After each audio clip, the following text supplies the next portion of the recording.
Prvi svetski rat doneo je svijetu nezapamćena stradanja, a Srbija je proporcionalno izgubila najviše stanovnika. Život je izgubilo više od 60% muškog stanovništva. Ako želite da saznate kako je sve počelo, ne idite nikud. 28. jun 1914. godine u Sarajevu delovao je kao sasvim običan dan. Austro-ugarski naslednik prestola Franz Ferdinand došao je u posetu Sarajevu. Tih dana vreme je provodio sa glavarom Bosne, generalom Oskarom Poćorekom, u manevrima 250.000 svojih vojnika. Ti manevri nisu bili puka igrarija, već su bili upućeni Srbiji. Srbija je Austro-ugarima bila trn u oku. Franz Ferdinand je često ponavljao, Srbija mora da crkne. Njega je plašila snaga Slovena, koji su htjeli da se ujedine u jednu državu i da se oslobode od Austro-Ugarske. Trebalo je zatreti misao o ujedinjenju Srba, Hrvata i Slovenaca u jednu državu, ali zaverenici su bili brži. Čim su se nadvojvoda i njegova svita pojavili među radoznalim Sarajlijama, pukla je bomba blizu Ferdinandovog automobila. Ta bomba nije bila dobro bačena, tako da se odbila od auta i eksplodirala, ne povredivši nikog od Habsburgovaca. Ipak drugi zaverenik, Gavrilo Princip, uspeo je da se snađe i da iz pištolja pogodi koga je i na umu. Zaverenici su uhapšeni i osuđeni. Srbija sluti zlo. Opet deluje da će rat biti u skorijoj budućnosti, a nakon 2 balkanska Srbija nema snage za još jedan rat. I svet je uznemiren i podeljen. Mnoge strane novine u Srbiji vide povod za još jedan rat. Srbija je sama i iščekuje rasplet situacije, ali ne zadugo. Već 23. jula stiže austro-ugarski ultimatum. Rok za odgovor bio je 2 dana. Odmah sutradan regent Aleksandar Karađorđević moli ruskog cara da stane Srbiji u zaštitu. Rusi već sutradan mobilišu ljude u 4 pogranična okruga. Istog dana Nemačka stavlja do znanja Rusiji da Austro-Ugarska neće biti puštena niz vodu. Francuska je bila na strani Rusije. Britanska vlada smatra da oni ne treba da budu išta više od posmatrača. Po isteku roka, srpska vlada šalje odgovor Austro-Ugarskoj. Iz ultimatuma prihvatili su apsolutno sve što može da prihvati, a odbili su samo ono što ruši suverenitet jedne države i što ruši njeno dostojanstvo i nezavisnost. 28. jula Srbiji je dostavljen jedan običan telegram sa objavom rata. To prekida sve dotadašnji pokušaj diplomata da sklope dogovor. Sutradan Britanci izjavljuju da ne žele da učestvuju u sporu između Austrije i Srbije. Balkanski sukobi nisu bili od vitalnog interesa za Britaniju. Rusija napada Austro-Ugarsku, a zatim Nemačka 1. avgusta objavljuje rat Rusiji, a 2 dana kasnije i Francuskoj. Vezana sporazumom sa Francuskom, Engleska 4. avgusta stupa u rat sa Nemačkom. Crnogorski kralj Nikola odmah se odazvao pozivu Srbije i Crna Gora stupa u rat na strani Srbije. Najzad, 12. avgusta i Engleska i Francuska objavljuju rat Austro-Ugarskoj i tada počinje veliko razračunavanje sveta, u kome je učestvovalo 30 miliona vojnika iz 33 države. Na Balkanskom frontu za glavnokomandujućeg izabran je Oskar Poćorek. On odlučuje da zavara Srbiju i stavlja mali deo snaga kod Save i Dunava, dok sa 250.000 vojnika kreće preko Drine. Austro-ugarsku vojsku sačekuje oko 280.000 Srba i oko 50.000 Crnogoraca. Na Tekjarišu, na padinama Cera, u ponoć 16. avgusta sudarile su se jedinice Stepe Stepanovića sa Poćorekovom kaznenom ekspedicijom. Nakon nekoliko dana borbe na bojištu je ostalo oko 23.000 austrijskih leševa i oko 16.000 srpskih. Austro-Ugari su se pretvorili u jednu neorganizovanu rulju koja je gledala kako da se dočepa svoje strane Drine. Dr. Rudolf Archibald Rice došao je u Srbiju da istraži zločine koje je počinila austro-ugarska vojska nad srpskim stanovništvom. Rezultati su bili zastrašujući. Oko 15.000 staraca, žena i dece bilo je mučki ubijano zaklano, spaljeno od strane Austro-Ugara. Oni su uništavali sve na što su naišli u Srbiji. Najviše je ljudi stradalo u Mačvi i Podrinju. Borba na padinama Cera bila je prva pobjeda saveznika u Velikom ratu. Srbija nije bila uopšte u dobroj situaciji. Bugarska je samo čekala priliku za ponovni rat sa Srbijom. Saveznicima ne ide dobro. Pretrpeli su neuspehe u pograničnim borbama. Francuska vlada je izbegla u Bordeaux. Kod Kannenberga Rusi su doživjeli katastrofu. Više nema predviđanja da će se rat završiti za 6 nedelja, koliko su saveznici prognozirali. Da bi rasteretili svoje frontove, i Rusija i Francuska traže od slabašne Srbije da napada. Kod Srba svaki 4. vojnik nije imao pušku. Stanje je bilo očajno. Rečeno je da ofanziva bude u pravcu Slavonije i Ugarske. U savezničkim predviđanjima i planovima Srbija uopšte ne postoji. Srbiju su u Antantu prihvatili samo kao pridruženu silu, bez obaveza i razumevanja. Više su se dodvoravali Rumuniji, Grčkoj, Bugarskoj, pogotovo Bugarskoj, koja traži najviše, a centralne sile i saveznici samo se utrkuju ko će više da ponudi. Predlog srpske vlade da je njihov ratni cilj ujedinjenje svih južnih Slovena dočekana je sa negodovanjem kod saveznika. Oni su smatrali da Austro-Ugarsku treba smanjiti, ali ne i uništiti. 6. novembra počinje velika bitka na Marni, a 10 dana kasnije i na Kolubari. Srpskim jedinicama je teže. Nema granata. Municija kupljena godinu dana ranije još nije stigla. Srpske snage se povlače. Korak po korak i Austrijanci su došli do pola Srbije. Srpskim izaslanicima je naloženo da kupe municiju gde god nađu i da ne pitaju za cenu, jer ako municija ne stigne za nedelju dana, gotovo je. Austro-Ugari su dešifrovali ove poruke, pa su još žešće napali. Srpska vojska je svoja ognjišta branila žestoko.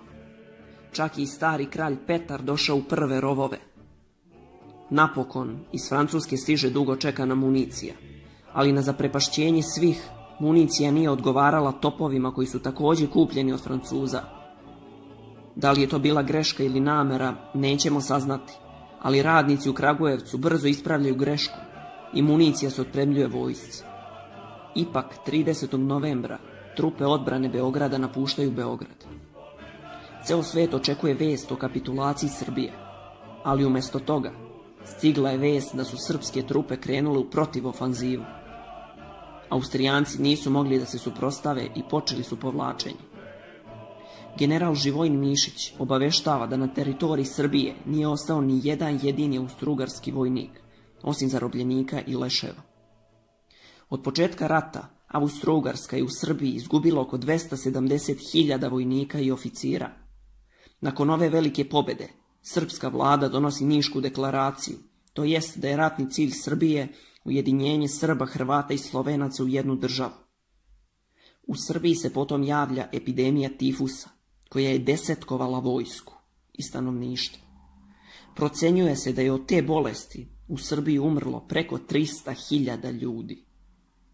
Za ulazak u rat protiv centralnih sila, italijanski ministar spoljnih poslova uspeo je da izdejstvuje Londonski ugovor. Srpsku vladu niko ništa nije pitao. Srbija se nalazi u jako teškoj situaciji. Nedostaju lekovi, municija, hrana, ali i ono najbitnije, nedostaje ljudstvo. Srpska vlada moli saveznike da pošalju 150.000 odmornih vojnika da bi uspjeli da se odbrane i krenu u kontraofanzivu. Na tu molbu britanski ministar rata odgovara: Balkanski front za mene je mrtav front. U Plecu, u glavnom štabu Nemačke vrhovne komande, predstavnici Nemačke, Austro-Ugarske, Bugarske i Turske potpisuju 6. septembra 1915. godine tajnu konvenciju o kopnenoj vezi od Berlina do Carigrada. Na putu im je Srbija. Njena sudbina je određena. Ali Srbija još veruje u saveznike. Saveznici uviđaju da nam je pomoć potrebna, ali je ne šalju. Dok oni oklevaju, neprijatelji se pripremaju. Bugarska počinje mobilizaciju. Bugarska će nas sigurno napasti, opominje saveznike vojvoda Putnik. Saveznici smatraju da je bugarska mobilizacija blef. Iz Petrograda umjesto obećane vojne pomoći stižu preteća pisma. Ne izazivajte Bugare. 30. septembra 1915.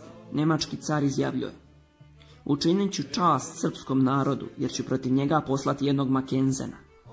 A Makenzen je upozoravao svoje ratobornike: polazite protiv neprijatelja opasnog, žilavog, hrabrog i oštrog. Srbi su narod koji voli slobodu i žrtvuje se do posljednjeg. Kao eho odjeknule su reči majora Gavrilovića.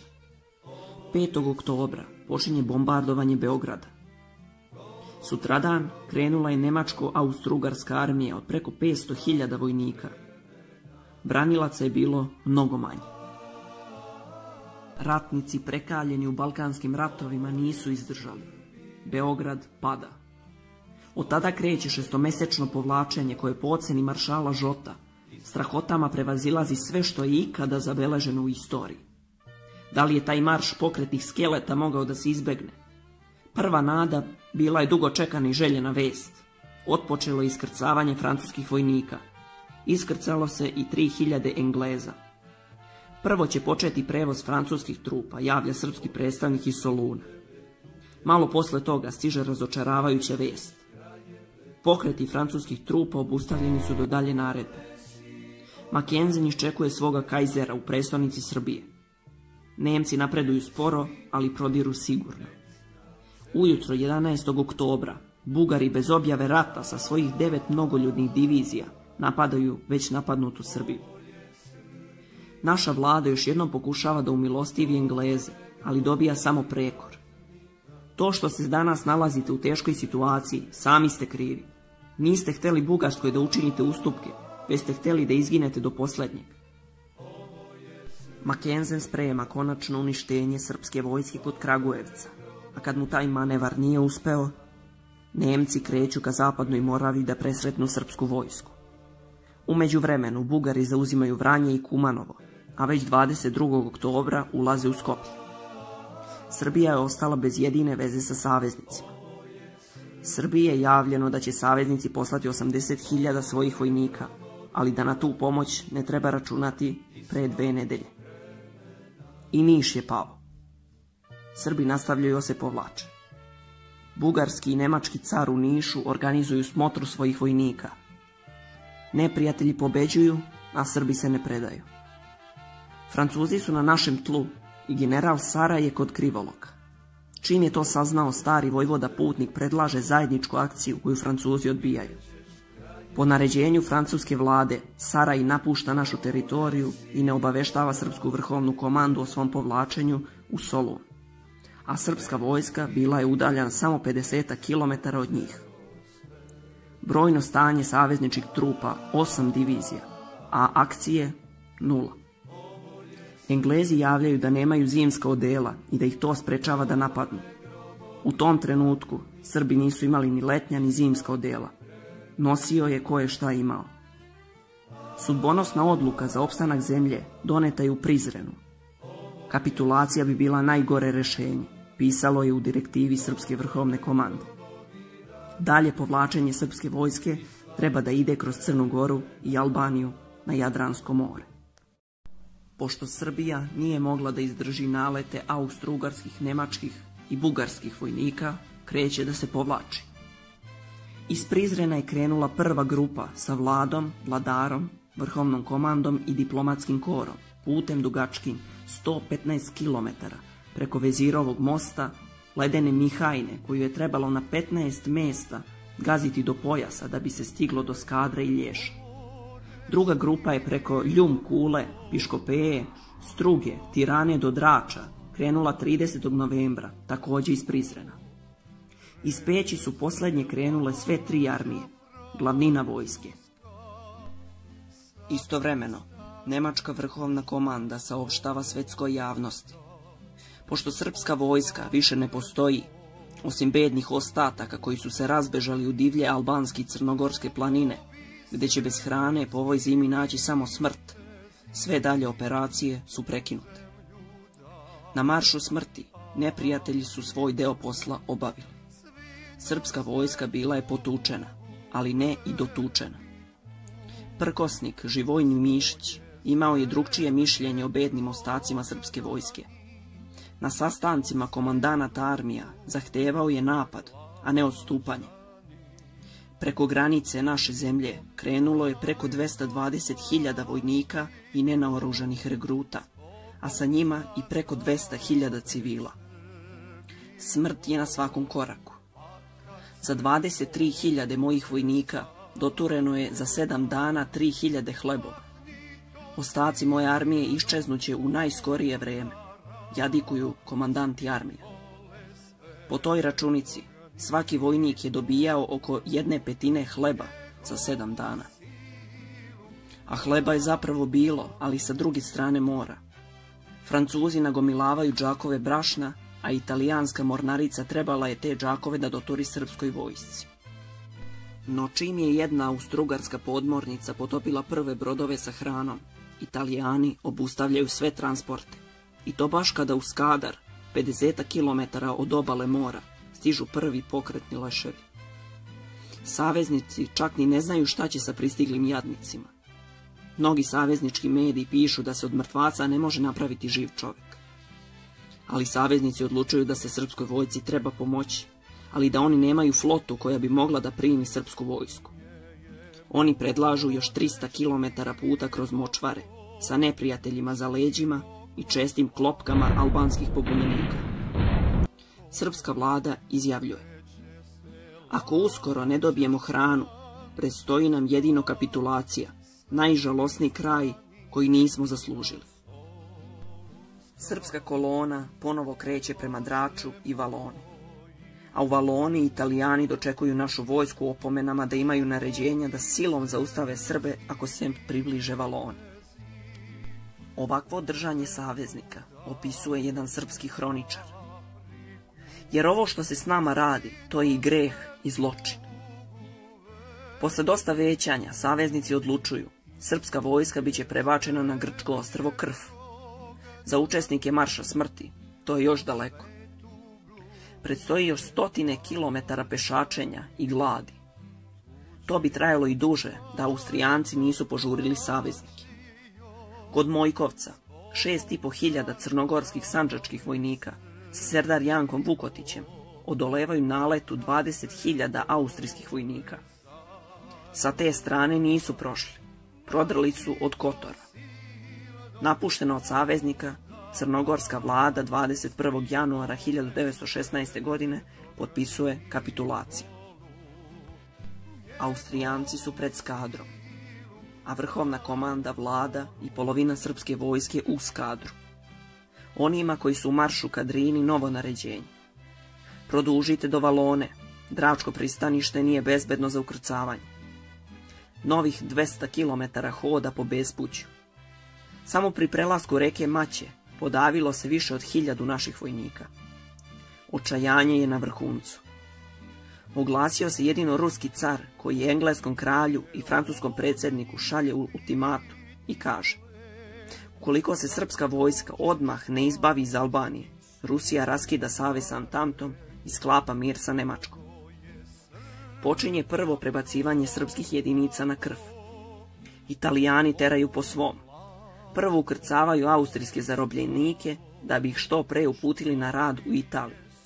A samo u Draču i okolini čekalo je više od 100.000 srpskih vojnika na ukrcavanje. Sledi nova panika. Austrijanci kreću ka Draču. Naređeno je da vojska krene još južnije. Samo je mali deo bio u stanju da još maršira, ali morali su da nastave. Konačno, prebacivanje na Krf preuzela je francuska flota, ali kada je konačno izdata dozvola za ukrcavanje, prednost je data govedima i konjima, dok su ljudi bili na začelju kolone. Mesec dana trajalo je to ukrcavanje. 5. aprila 1916. godine i posljednji živi pripadnik srpskih jedinica, koje su 10. oktobra 1915. krenule od Beograda, napustio je albansko tlo.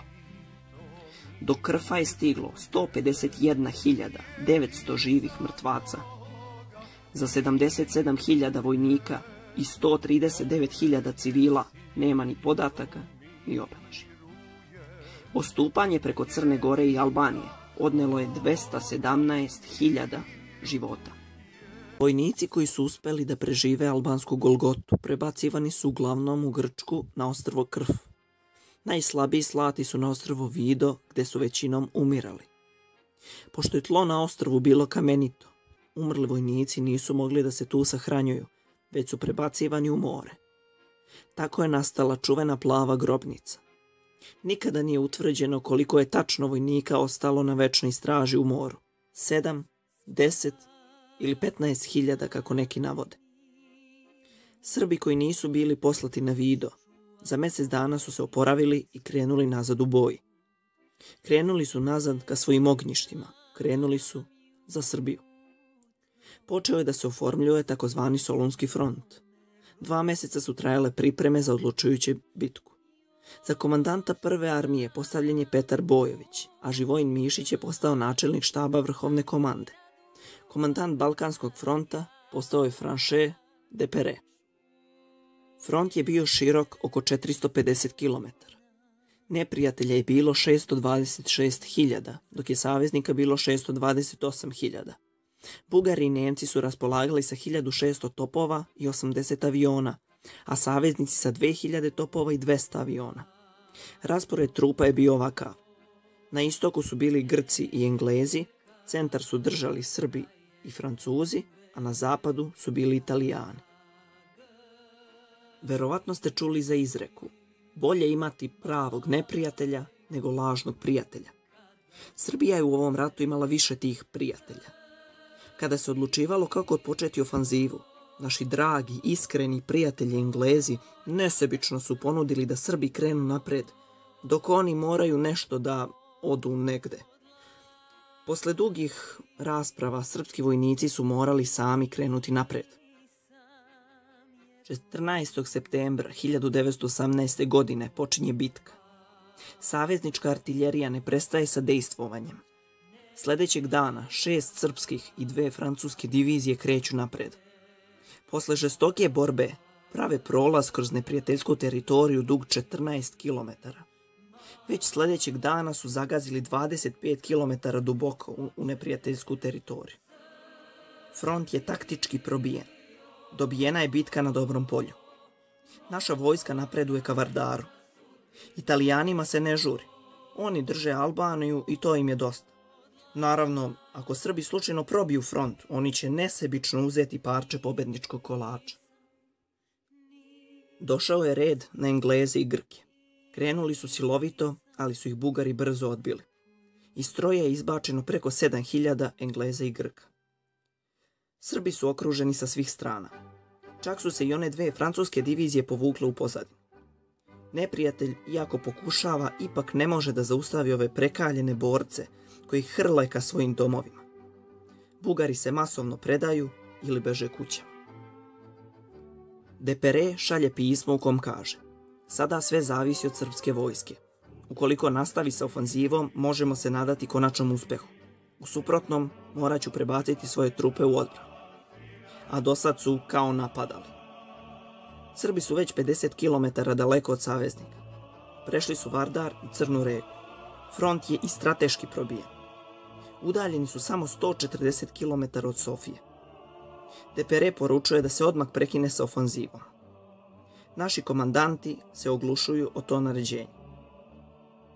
Bugarska je videla zlo očima i brže bolje potpisuje mir sa saveznicima, uz uslov da Srbi ne smeju preći bugarsku granicu.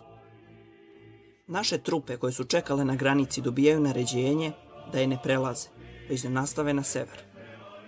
Za nedelju dana sa fronta je iščezla bugarska vojska od preko 600.000 ljudi. Nedelju dana je prolazila kolona zarobljenika koji su išli u logore u Bitolju i Florini. Nemački car šalje poruku bugarskom i austro-ugarskom vladaru. Zar šačica Srba od 60.000 ljudi da odluči ishod rata? Sramota. Crvena lampica pali se u italijanskoj vojsci. Oni dovode pojačanja i kreću na sever, da Srbi ne bi slučajno pre njih stigli u Crnu Goru i severnu Albaniju. Naše vojske se sada boje i neprijatelji i prijatelji. Nemci bezuspešno dovlače snage sa svih frontova. Srbi ulaze u Niš. Oni su za 6 dana pod borbama prevalili 160 km. Neprestano su marširali po 17 sati, a zatim su uletali u borbu. Vrlo brzo srpska vojska stiže do Save i Dunava. Išli bi oni i dalje, ali naši bajagi saveznici ne dopuštaju takvu akciju, jer ne žele da se južni Sloveni ujedine u jednu državu. Već 1. novembra 1918. Srbi ulaze u Beograd. Srbija je potpuno oslobođena. 47 dana je trebalo srpskoj vojsci da od severa Grčke probiju Solunski front, dođu u Srbiju i oslobode. Francuski generali pišu da kada su Francuzi poslali pomoć srpskoj vojsci, jedino je francuska konjica mogla da drži korak sa srpskom pešadijom. Naši preci su svojom hrabrošću i junaštvom preokrenuli ishod rata u korist saveznika. Žrtvovali su mnogo. Od 707.000 srpskih vojnika i oficira, koliko je krenulo u veliki rat, vratilo se manje od 130.000. Iza njih su ostale pobjede, slava i groblje.